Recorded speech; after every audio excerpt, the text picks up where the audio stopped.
everyone, this is Kijibo Vlogs, a Filipino reactor based in Saudi Arabia, and welcome back to my channel. Agad-agad gawa natin ito reaction video.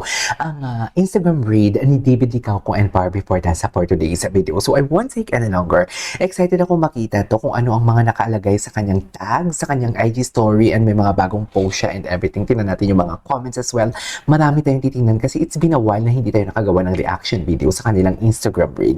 So I won't take any longer. Unahin muna natin. Isama natin dito si Jameson Blake. Sige, titingnan natin kung ano yung mga post ni Jameson Blake ninyo for today's video. And also si Jack Roberto. Tingnan natin yung mga nakatags din kay Jack Roberto. Yung mga nakapalibot sa kanila for today's video. Yung mga nagmamatter lang ha. Kasi yung mga sinasabi yung nagmamatter yung sa Australia and everything, parang hindi naman ako naniniwala doon for today's video.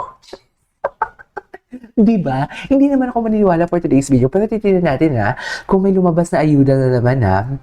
Ako wala akong naririnig kung lalabas sila, kung may lalabas ang Barda, kung may bago na naman. I mean, kung magsasama sila or makikita sila and everything.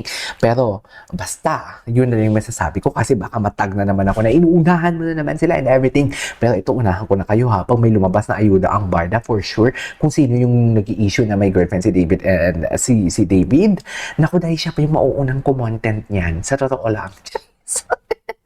Na-disappoint naman ako, na-turn off naman ako, Sa totoo, ganun pala yun.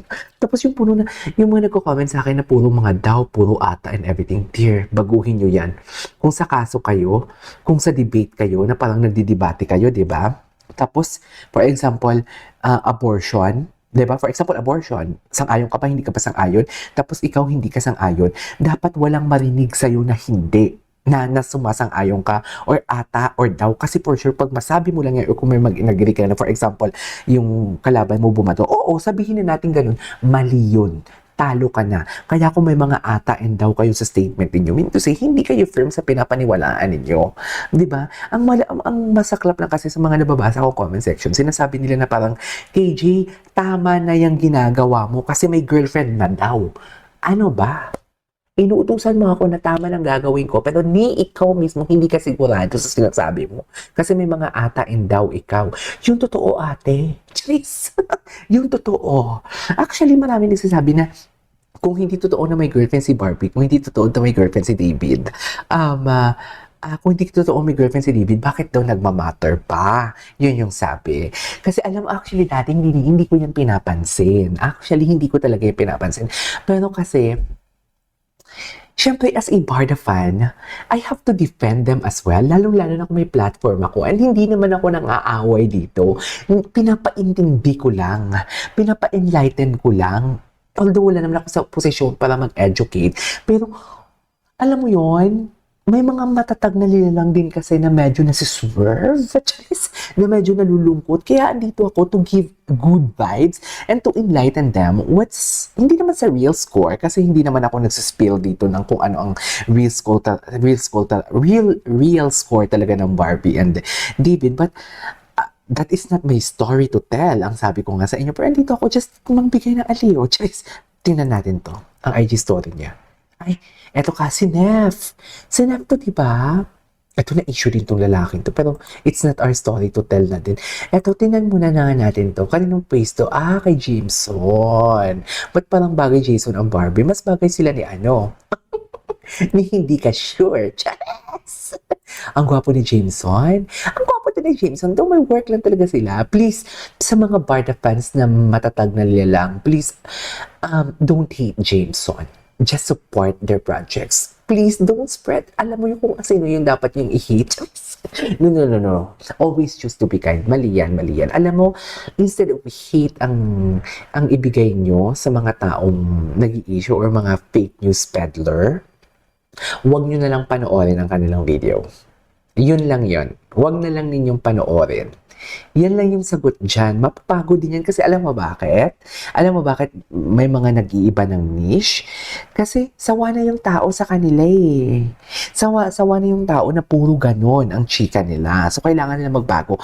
If you notice me, hindi lang isa ang ginagawa ko ng reaction video. Kasi kung iiwanan ako mo ng Barda, meron akong Kim Pao, meron akong Daspia, meron akong SB19, meron akong Bini, meron akong Thailand, Zaynunu, Pon Pawen, marami ako, meron akong Ahov sa Korea, marami akong backup. Kaya sila, focus lang kasi sila sa isang content. Yun yung mali nila. As a content creator, you have to evolve. Hindi ka lang basta mag-stick sa isa. Kasi kung iiwanan ka ng isa, wala kang views. Kaya gumagawa siya ngayon ng mga bagong content na alam niya yung tataas yung views niya doon. Kahit hindi naman totoo. Ganun yun. Huwag niyong panoorin, iiba yan ng niche. Totoo lang. Anyways, tingnan natin. Diba? Pero alam mo ba, I really don't know ha, yung holding hands nila, tinignan ko talaga kahapon kasi yung unang video, yung unang holding hands talaga, masasabi ko talaga na edited eh. Tapos yung pangalawang holding hands nila, parang edited pa din kasi hindi dikit yung mga braso nila. Ganun kahigpit ang holding hands nila. Pero hindi dikit ang braso nila.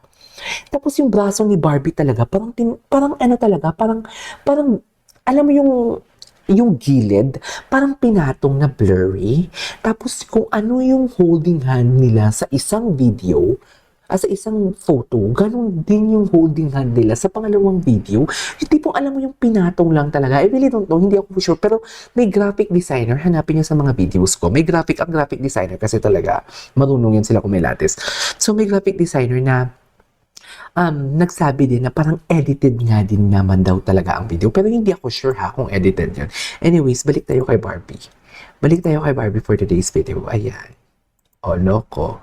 May project sila together, kaya huwag niyong aanuhin, huwag ninyong awayin, okay? Just, huwag ninyong awayin for today's video. Ay, loko, ang ganda ni Barbie. Hindi mo kaya. Ang ganda niya talaga. Di ba? She's so pretty indeed. Ang ganda niya talaga. Ang ganda din ng gown niya. I don't know who made her gown. Hindi lang ako sure kung sinong gumawa ng gown niya. Ganda din talaga ng ano niya, ng, what do you call this? What do you call that? Poster. Ito, may bagong video. Aaron Just Blooming.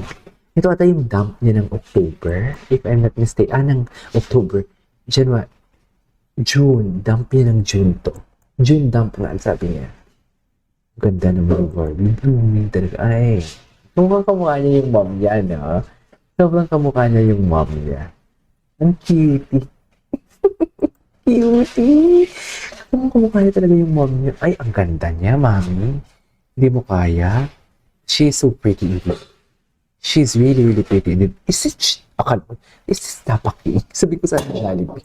Hindi yan Jollibee sa dami ng serving. Hindi yan Jollibee. Diba? Anyways, what are the other video? Ito. Ito yung gown niya. Wait. Styled by Janra. Yung gown, makeup by Karel. Si Karel yung nagbibigay. Hindi ako sure kung sino nagbibigay. Karel, yun ba yung kay Ma'am Laude? If I'm not mistaken. Tingnan natin dito. Iba niya. Ay, ang ganda niya talaga. Sobrang pretty. Sobrang pretty niya talaga. Diba? Ang ganda niya. Anyways, ituloy natin ito yung next reaction video. Kasi medyo matagal na pala. 8 minutes. Wala pa tayo sa mga tags. This is KJ Vlogs. See you in my next one.